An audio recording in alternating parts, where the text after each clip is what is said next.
investigations for privileged friends is deepening. Today, Block Club Chicago and the Better Government Association published new reporting on the business dealings of a former executive who resigned as a result of that VIP vaccination event. Block Club's Kelly Bauer joins us now to explain. Kelly, thanks for being with us. Thank you so much for having me. First of all, explain how people connected to the hospital's now ousted chief operating officer were able to benefit. Yes, so through our investigation, we found that a friend and business partner of Dr. Anash Ahmed, Loretto's former COO and CFO, had created businesses in 2018 when Ahmed took over at the hospital, and those businesses were then given very lucrative contracts at Loretto, almost $4 million in just 1 year. That's a lot of money. You would think that there are a lot of checks in place when you're talking about hundreds of thousands of dollars, millions of dollars in this case. So I'm wondering, how was something like this able to fall through the cracks? How did it happen? Do we have some good insight into how it happened? Yes, we've spoken to people from the board of directors. The members themselves would not talk with us, but their spokeswoman said that there was a bidding process for one of these companies, but they weren't able to provide any details on that bidding process and wouldn't comment on if this was a conflict of interest or ethical breach. And this wasn't just an example of, a friend or somebody who knew Ahmed. I mean, there are much deeper ties between these folks, including real estate.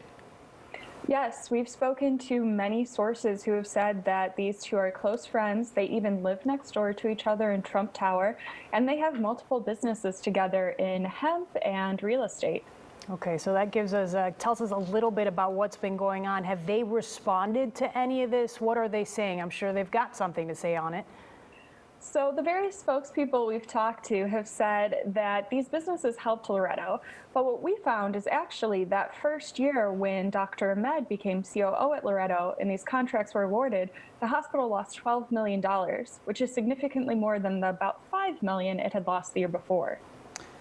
And this is not this is not Northwestern Memorial Hospital or some huge hospital with deep pockets. Loretto serves a very specific community for a very specific purpose, right? Yes, Loretto is a small hospital. It's on the west side in the Austin neighborhood, and the people it serves tend to be low income. It's a safety net hospital, which means it gives care to people regardless of if they can pay, and it is largely publicly funded because of that. All right. Have others began to comment on how this happened, meaning other top officials, medical officials?